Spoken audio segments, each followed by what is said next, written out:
150 nga añ ba suur loolu état bi dina ko continuer garantir aux étudiants dans les meilleures conditions mu des nag la ñu wax ci mbirum góor jigéen defe naa ñaar ñi ci wax kenn ki moom il est téméraire waaye du ma ko tontu je parle aux Sénégalais démb saisir naa moi-même le président de l'Assemblée nationale pour transmettre ko le projet de loi. C'est le premier projet de loi que je porte moi-même et je l'assume.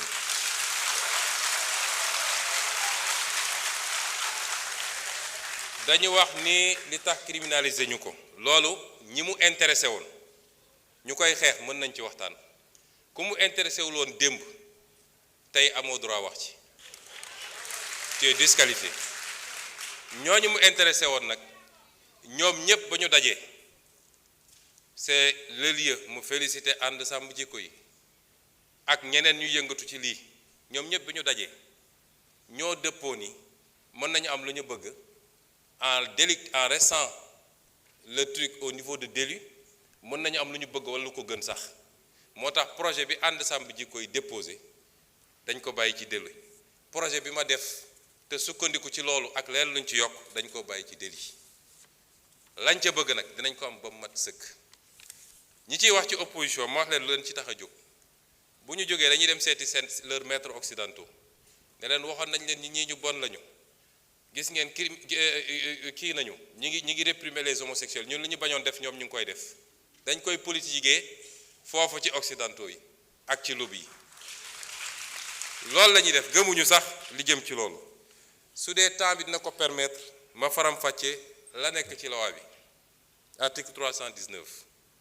toute personne qui aura commis un acte contre nature sera punie d'un emprisonnement de 5 à 10 ans donc et d'une amende de 2 millions à 10 millions de francs loolu la ñu wax sans préjudice des autres peines. Si l'acte est commis avec un mineur, le maximum de la peine sera prononcé. Le juge ne pourra prononcer le sursis, ni réduire l'emprisonnement au-dessous du minimum de la peine prévue à l'alinéa 1 du présent article. loolu verrouillé nañu juge bi ba moom ci boppam mënatul bàyyi nit mu dem ni mu tuuti 5 ans yi dina ko wax ni mu tuuti kon loolu soxlawoo criminaliser pour am ko ñu teg ci ni tout acte sexuel ou à caractère sexuel entre deux personnes de même sexe constitue un acte contre nature ñu définir ko mësuñu koo définir tout acte sexuel ou à caractère sexuel entre deux personnes de même sexe ou tout acte sexuel à caractère sexuel commis par une personne de l'un ou l'autre sexe sur un cadavre humain ou un animal. Toute personne qui aura fait par l'un des moyens énoncés à l'article 248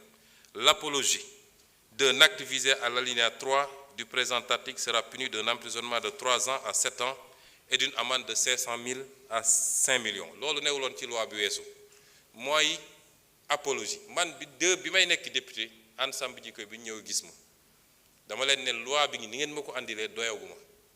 parce que une loi ne doit pas créer de l'insécurité juridique te loolu dinaa ci dellu si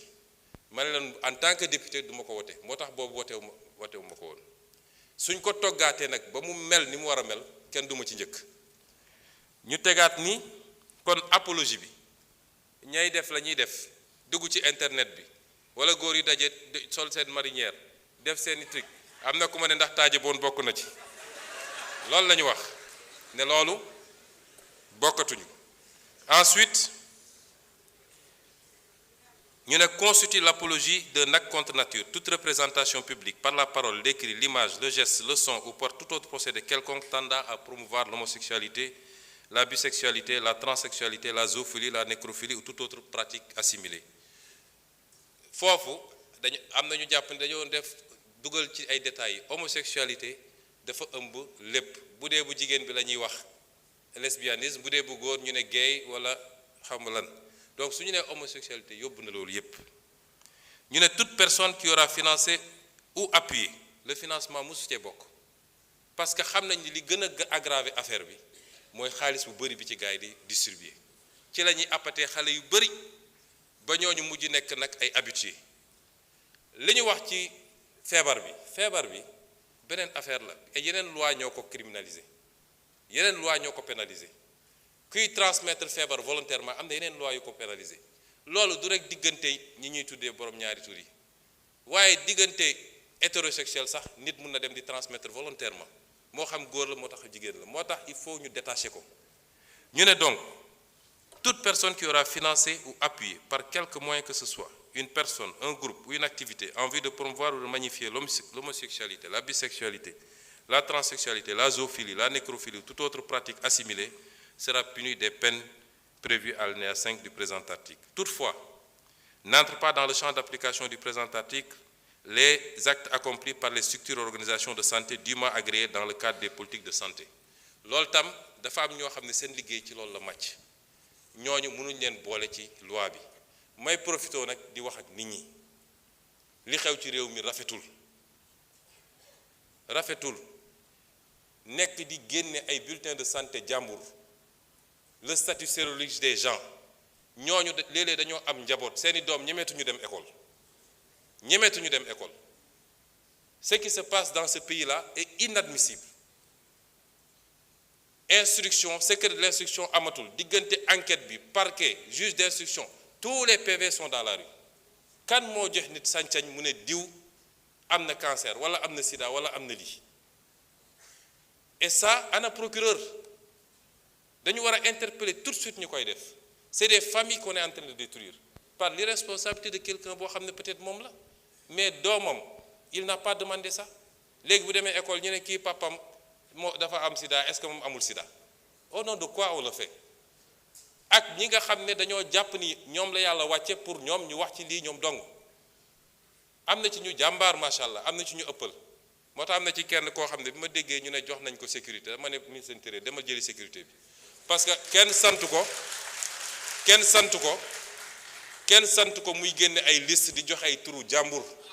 nañu waxante dëgg lii c'est une prérogative régalienne état ak ces structures ñoo koy gérer waaye xam naa liste beeg te suñu la nee andil preuve doo ko andil loolu tegul fenn nañu bàyyi loolu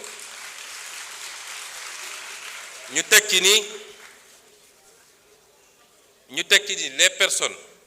déclarées coupables des infractions prévues par le présent article seront privées des droits énumérés à l'article 34 du présent code pour une période de 10 ans à compter du jour où les peines principales sont devenues définitives. On parle ici de perte de droits civiques. Toute personne, moi je me donne wax léegi, qui aura dénoncé par l'un des moyens énoncés à l'article 248 l'un des actes prévus au présent article sans en apporter la preuve sera puni d'un emprisonnement de 2 à 5 ans et d'une amende de 500 000 à 2 millions. Parce que nous nous permettre aussi du rek dénoncer sans preuve mais jóg nit romb la nga ne gis naa loxo bi daf ko damm nga dem naan damay dem këram boo ko defee yoon dal sa kaw ñu ngi leen di gërëm di leen sant. Vous avez 2 minutes de plus, monsieur le ministre. Il vous reste 2 minutes, hein? Oui, c'est 32 minutes.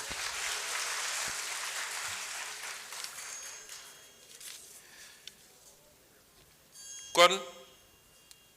lii li ma ci wax léegi rek dafa am loo xam ne nag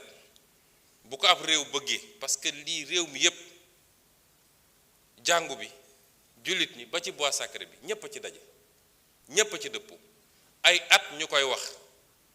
ay nit ŋànk fi réew mi ne duñ ko def président bi fi jógee dafa mu sa taxaw ñu laaj ko ci tubaab bi mu ne c'est un fait de société ci laa ne woon c'est pas un fait de société parce que boo ko delloo ci société bi régleel ko boppam mooy ku nekk jóg ne maa ngi koy faji la société c'est l'État avant tout donc État bi moo war a jël responsabilité te bañ cee ragal nag te loolu ma ciy lancer un appel aux Sénégalais bañ koy présenter keroog ci benn bërëb dafa am kenn ci kilifa yu ñuy liggéeyal ne le moment n'est pas bon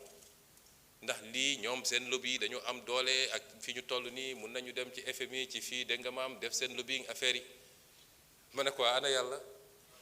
ana peuple sénégalais waaye nag peuple boobu laay waxal ku ñaan am ay dirigeants yu souverain ñeme li ñuy def jiital seen réew da ngay ni def bloc derrière ces dirigeants là parce que fu la àdduna yépp songe wala ñu joxoñ la sa réew bu takkoo sa gannaaw rek dara mënul am lu dul ndam rek kon ñu ngi leen di gërëm di leen sant. Merci beaucoup. La parole est à notre collègue Fatma Mbodj. Fodé Mané se prépare.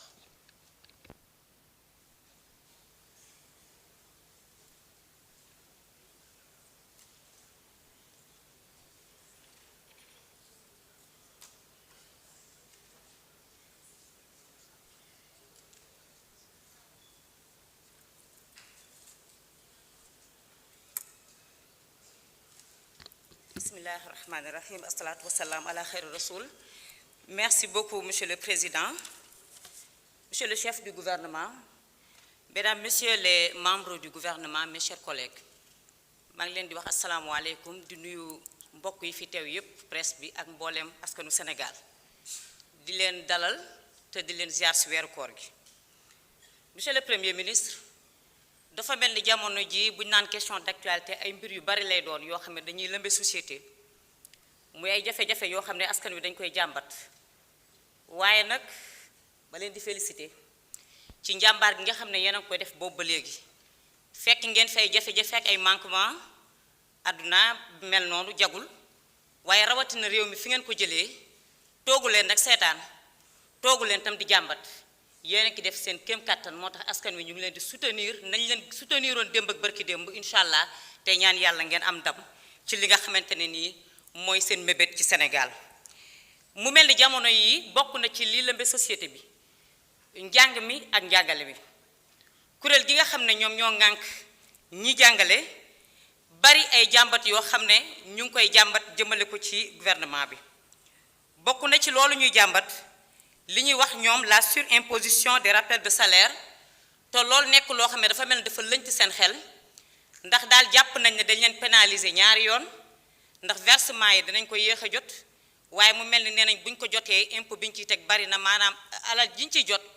liñ leen ci dagg bari na lool ba tax na bokk na ci seeni njàmbat waaye monsieur le premier ministre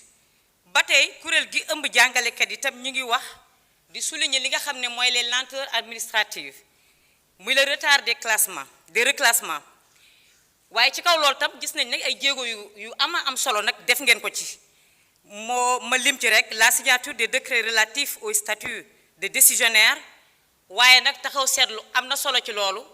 ndax la pension de retraite war nañ ci gën a waxtaanaat ndax buñ ca tolluwaatee yaakaar naa dana laajtewaat ab taxaw seetlu wala pencoo monsieur le premier ministre ñoom tam ñu wax la question l'option sax la ndax option la le départ à la retraite à 65 ans ñu ngi retraité à 60 ans ñu jàpp ne 60 ans nit ki ñaari mois da xelam ak kattanam ñu bëgg ko yóbbu à 65 ans loolu itam mën naa am di valoriser li nga xam ne mooy expérience bi ñu am ci li ñu cumulé yépp ci seen parcours waaye en tant que membre de la représentation nationale foofu it man dinaa ci am ak jàngat ndax loola du am impact boo xamante ne nii dana feeñ ci xale yi nga xam ne les jeunes yi nga xam ne dañu taxaw ak seen diplôme te bëgg a jàngale wala bëgg a liggéey ak it ndax gafaka réew mi àttan na loolu muy la soutenabilité budgétaire waaye ba tey jàngalekat yi tam ñu ngi jàmbat la rémunération ñoom jàpp nañ ne c'est inéquitable avec des disparités entre statut entre corps yooyu yëpp daal jàpp nañ ne mbir la yoo xam ne dafa jóoru ci seen kaw te jàppewuñ ne dëgg la gu nekk ci ñoom les maîtres contractuels les maîtres et les professeurs contractuels ñoom it janvier dafa am décret le président waxoon dafay généraliser l'indemnité de logement ñu jàpp ne ci la ñu bokk waaye nag nee nañ daal dafa mel ni wax nañ leen ne bokku leen ci ndax du ngeen fonctionnaire ñu nangu ko ay non waaye ay agent de l'État lañ jàppe seen bopp am na sax ñu leen di du ngeen ay non fonctionnaire mu mel ni tamit loolu ñoom bëgg nañ am ay leeral ndax contractuels yi ñoom jàpp nañ ne ñoo gën a néew doole ci système éducatif jàpp nañ ne tamit ñoom la ñuy yóbbu fi gën a sori kon ñoom tamit yelloon nañ loolu nga xam ne mooy indemnité de logement kon bu fekkee jotuñu ko am sax ñu leen di wax ne dañ leen koy defar sous forme de rappel loolu itam ñu bëgg ci am ay leeral monsieur le chef du gouvernement maa ngi lay laaj ci revendication yi nga xamante ne ñoom ñu ngi koy revendiquer ñoom jàngalekat yi li ma ci bëgg a laaj rek mooy quelles mesures concrètes urgentes yan pexe yan jumtukaay yoo xam ne yu dëgër la yoo xam ne yu jàppandi la fi mu nekk nii moom ngeen fas yéenee yàgg ngeen a pencu yàgg ngeen a waxtaan ak ñoom def ngeen ay jéego ma waxaat ko waaye naka ngeen fas yéene defaat ak ñoom ngir surtout le droit de l'élève ci perturbation yi nga xam ne suñu doom yi